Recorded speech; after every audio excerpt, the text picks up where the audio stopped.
Tetelestay, paid in full. Bayad na tayo, ate! Ano po yun? Saan na yung magaling mong nanay, ha? Akala ko ba ngayon siya magbabayad? O ito, listahan niya. Sabihin mo, magbayad, ha?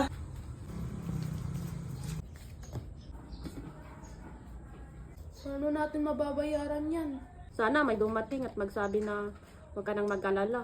Bayad na lahat ng utang mo. Pero sino kaya yung magbabayad ng utang natin na di naman sa kanya? Sa harapan ng Diyos, bawat isang tao may resibo. Pero ang resibo na yun, hindi pera ang nakasulat, kundi kasalanan, pagkakamali at dumi ng puso ng mga tao. Ibig sabihin po yung lalaki kanina ang langit na naniningil? Ang katarungan ng Diyos ang naniningil anak at ang bayad ng kasalanan ay kamatayan.